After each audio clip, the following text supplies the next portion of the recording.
Seperti inilah pabrik berskala home industry yang membuat kasur dan sofa baru dengan nilai jual jutaan rupiah.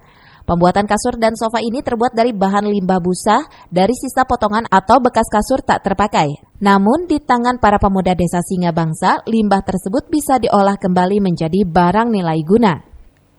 Sementara itu, pabrik home industry tersebut dikelola oleh warga setempat di bawah naungan Badan Usaha Milik Desa atau BUMDes Desa Singabangsa, Kecamatan Tenjo, Kabupaten Bogor. Limbah busa tersebut dibelinya dari kawasan industri di Desa Singabangsa yang tak jauh dari tempat lokasi BUMDes Desa Singabangsa yang saat ini memproduksi kasur dan sofa. Sementara proses pembuatan produknya tampak mudah. Para pekerja BUMDes ini mengawali pembuatan dengan mempola limbah kasur tersebut, kemudian dipotong dan dilem sehingga akan membentuk seperti kasur. Sementara Kepala Bidang Badan Usaha Milik Desa Singabangsa Muhammad Iqbal menuturkan, pabrik home industry ini memproduksi kasur dari limbah busa.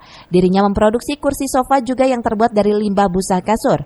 Home industry tersebut merupakan badan usaha milik Desa Singabangsa dan bisa meraup keuntungan dari produksi kasur dan sofa hingga puluhan juta rupiah.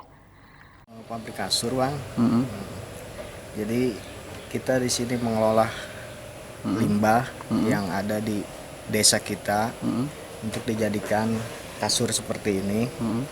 Ya, contohnya ini yang udah di packing dan ini sofa juga terbuat dari kasur. Untuk itu kelanjutannya ya mungkin apa tuh dari masalah pembuatan apa tuh, Bang? Dari pembuatannya seperti apa, dari awalnya gimana tuh? Dari awalnya mungkin limbah-limbah kasar ya, di kasar kita olah sedemikian rupa dibentuk kasur.